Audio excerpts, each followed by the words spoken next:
And you're the last people in the world to tell anyone else on earth about logic, reason, and sense. Your Western, so-called Enlightenment civilization is a monstrosity in human history. Well, you've committed genocide after genocide, and you're committing one right now in Gaza. Your logical, The United States has bombed all of the following countries since World War II. To begin, we do not have to travel far. In Central America, the United States has bombed Panama, Nicaragua, El Salvador, Grenada, the Dominican Republic, and Cuba. Moving across the ocean to Africa, we have Libya, Sudan, and Somalia. In Europe, the list consists of former Yugoslavian countries, namely Serbia, Bosnia, Kosovo, and Montenegro. Next is the Middle East, where the US dropped bombs on Yemen, Syria, Lebanon, Iraq, Kuwait, Iran, Pakistan, and Afghanistan.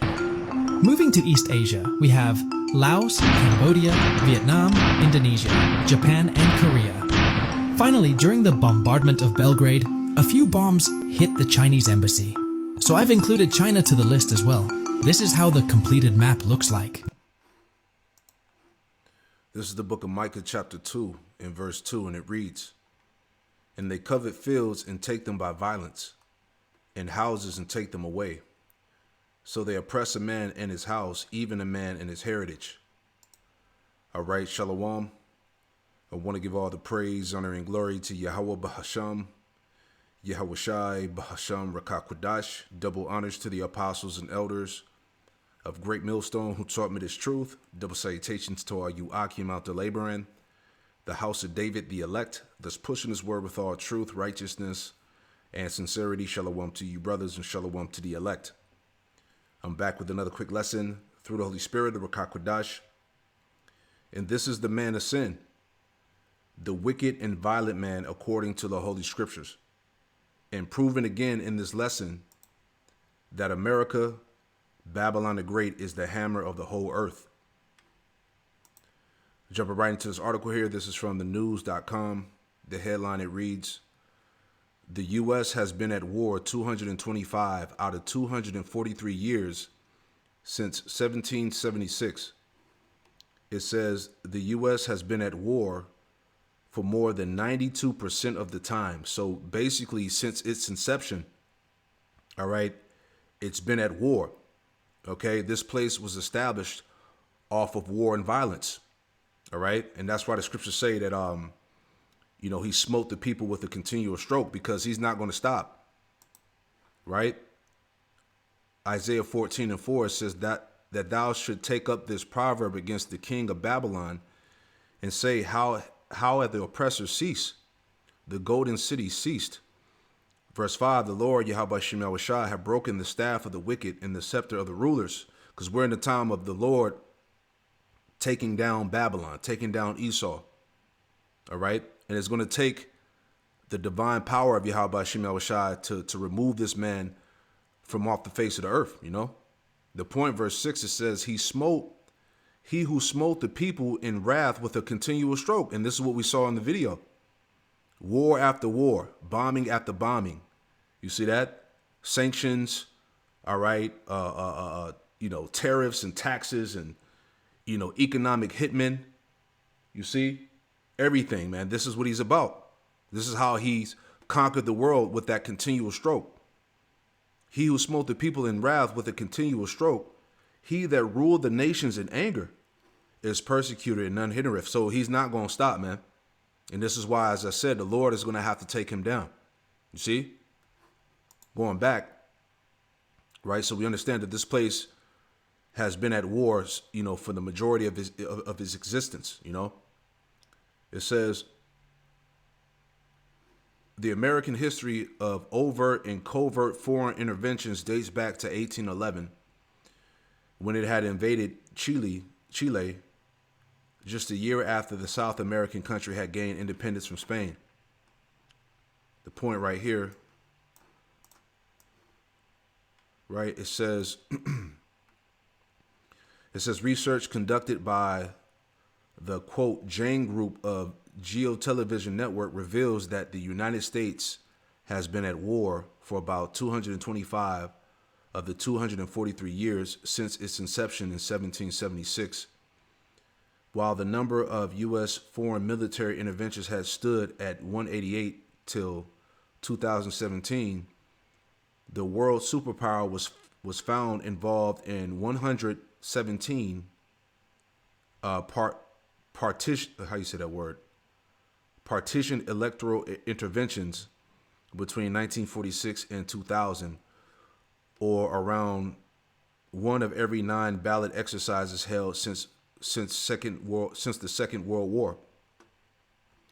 This means that the United States has been at war for more than 92% of the time since its birth, making critics view that the rulers of the land found by Christopher Columbus have been addicted to the use of military might, see, and intoxicated with their successes against weaker nations that could not defend themselves from one reason or another.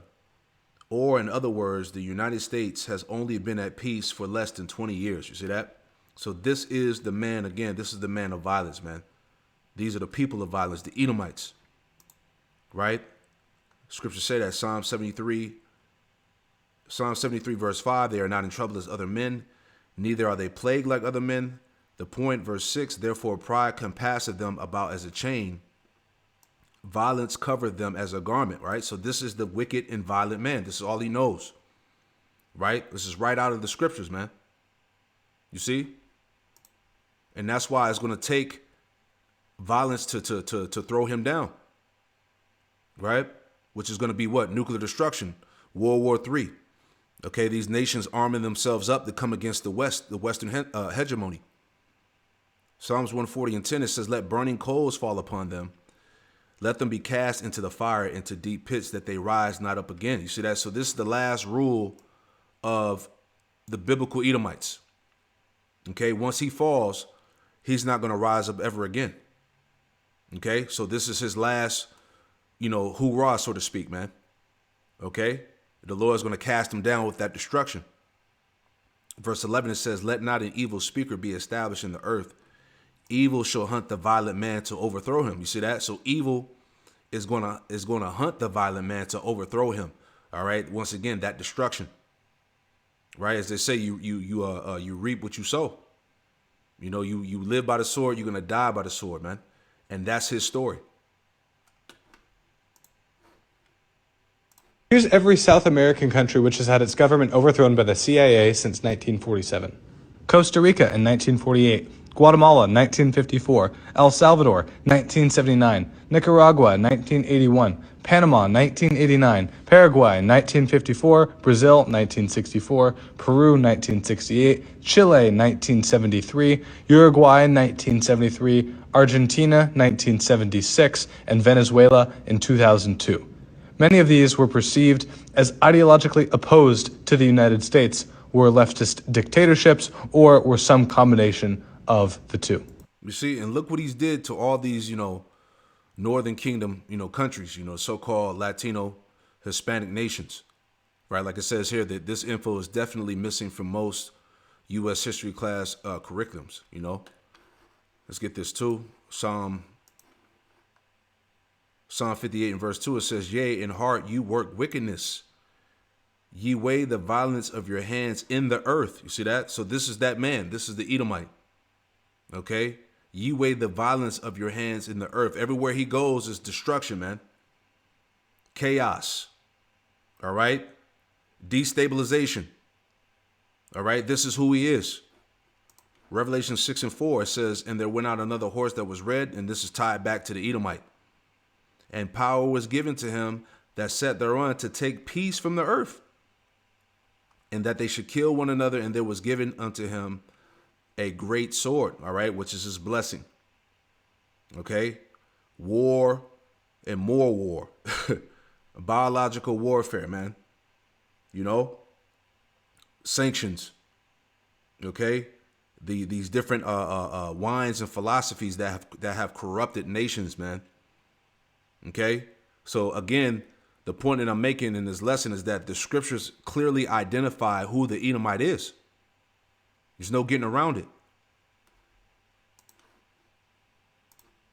Going to walk away and get on with my life. But then two things happened within the space of a month. And I said, I can't let this story go. I just have to know what is really going on with this disease. And one was I met a CIA Black Ops guy who said in 1962, the weirdest thing he'd ever done in his whole crazy apocalypse now career was dropping poison ticks on Cuban sugarcane workers. That was Operation Mongoose. So that was the first evidence that we had dropped ticks on a foreign country as a bioweapon. Right. And then the other. So again, like we say all the time, if this man is not the devil that the Bible speaks of, then where and who is he? Right? Biological warfare, dropping ticks and disease on nations, that's part of his warfare, man. That's part of his sword. Thing is, one of my filmmaker friends went out to Willy Bergdorfer, and in a very long interview, at the very end, he said, yeah, when I investigated the Lyme disease sickness in the late 70s, early 80s, there was another organism there. It wasn't just Lyme that was making people sick. It was, and I was told to cover it up. It was probably a rickettsia. He didn't release all the information, but what he said was confirmed by copies of his lab books and subsequent interviews that I had with him. Pardon my ignorance, what is the disease you described, the other one? Rickettsia? So it's a rickettsia. It is the same organism that causes Rocky Mountain spotted fever, and that's the most deadly tick-borne disease in the United States. It also was a germ that was being weaponized by the U.S. military at the time, and they tried to stuff it in ticks. So what is tick weaponization? So in the interviews with Willie, what he said was, I spent over a decade in the biological weapons program, a contractor to Fort Detrick, working on weaponizing fleas, ticks, and mosquitoes, trying to mass produce them, stuffing fleas with the plague, stuffing. Yeah, and who's manufacturing mosquitoes right now? Okay, Kill Gates. See, mosquitoes with deadly Trinidad virus, and then stuffing ticks with either deadly or incapacitating diseases like relapsing fever, Venezuelan equine encephalitis, rabies, leptospirosis, which is another spirochete. So it's just like Dr. Strangelove trying to make new diseases, mixing bacteria and virus in ticks with the intent of, this is the perfect stealth weapon. It's poor man's nuke. You drop these insects on an enemy, it weakens the population, it ties up the medical resources, but doesn't destroy infrastructure like a nuclear bomb would. And in one report from a bean counter in the military, they said, tularemia, which is tick-borne tularemia, also rabbit fever, we can kill 10,000 people at $1.33 a life. So anyways, it was just, there was more to tick-borne diseases than we realized, and I began suspecting that Willie was right, given this context. It's all coming out, man.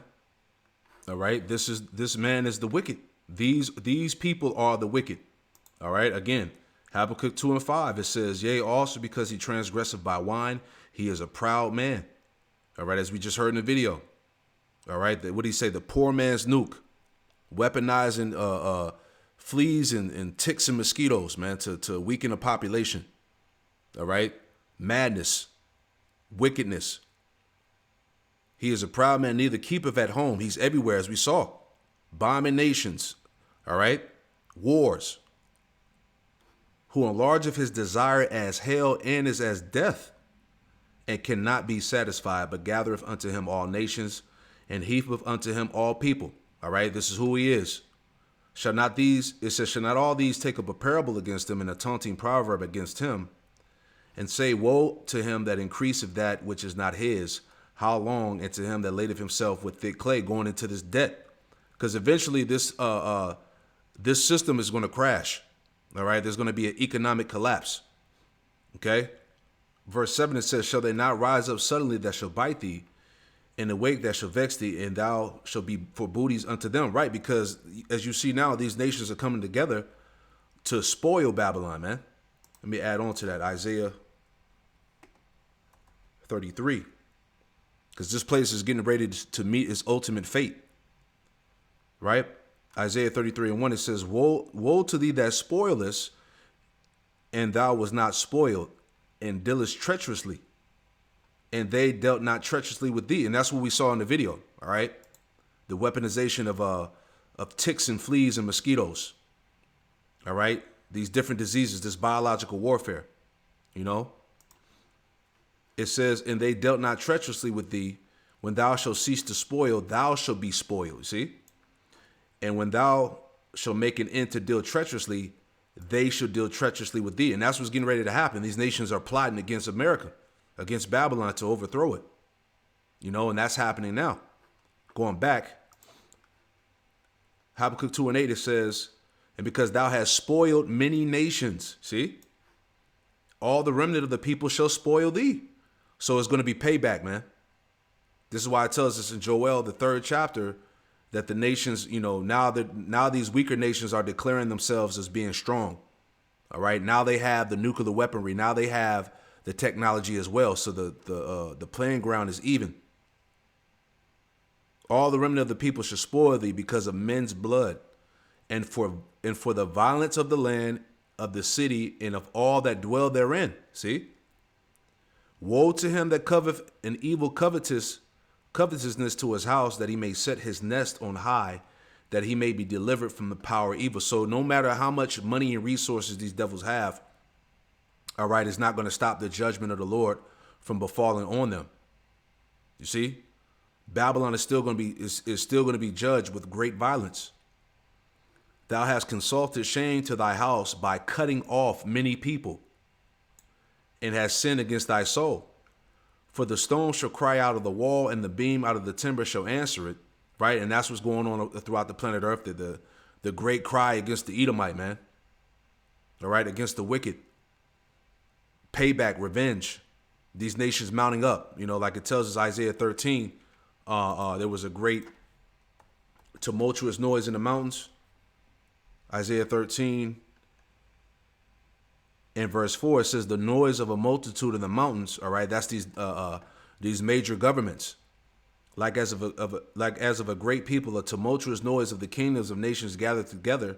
The Lord Yahweh Shem Yahushua of hosts mustereth the host of the battle, and that's what the Lord is doing. He's preparing the nations for nuclear war, and these nations are coming together in alliances against this Western hegemony. They come from a far country, from the end of heaven, even the Lord, Yahweh Shem Yahushua, and the weapons of his indignation to destroy the whole land, which is America, Babylon. And that's going to happen via nuclear destruction. Right? It says, woe to him, Habakkuk 2:12, woe to him that buildeth a town with blood and establish a city by iniquity. And that's how America basically was established. Off the rape, robbery, and murder of the Israelites, all right? The 12 tribes, you so-called Negro, Latino, Native Americans, and Hispanics. So as we read here, this place has been at war since its birth, right? And the Lord is going to take this place out with violence and war. See? Excuse me. This is Jeremiah chapter 50 in verse 23, and it reads, it says, how is the hammer of the whole earth cut asunder and broken? How has Babylon become a desolation among the nations, right? So once again, Babylon the Great, America, represents the hammer of the whole earth. As we saw, the wars, the bombings, all right, the destabilization, the infiltration, economic hitmen, all right, establishing these central banks, everything, the sanctions, right? It says, verse 24, I have laid a snare for thee, and thou art also taken, O Babylon, and thou was not aware. Thou art found and also caught, because thou hast striven against the Lord Yahweh Shem Yahushua. The Lord Yahweh Shem Yahushua have opened his armory and have brought forth the weapons of his indignation, the missiles. For this is the work of the Lord power, Yahweh Shem Yahushua, in the land of the Chaldeans. Come against her from the utmost border, open her storehouses, cast her up as heaps, destroy her utterly, and let nothing be left. And the Lord is not going to allow nothing to be left of this place, man. And it's rightly deserved. Slay all her bullocks, let them go down to the slaughter. Woe unto them, for their day is come, the time of their visitation. So the time has come. All right? And as I said, it's all coming out. Every day this place is being exposed. These Edomites, America, all right, the history, you know, the secrets, everything, man. It's all, this place is finished. All right. So this place is getting ready to go out in the worst way possible. All right. Psalm 7. Just thinking about that real quick. This is Psalm 7 and verse 15. It says, he made a pit and digged it and is fallen into the ditch which he made. His mischief shall return upon his own head, and his violent dealing shall come down upon his own pate. All right, which the pate represents the top of the skull, the top of the head. So everything is getting ready to fall right back upon his ass, you know. And that's and that's prophecy, you know. Shalom.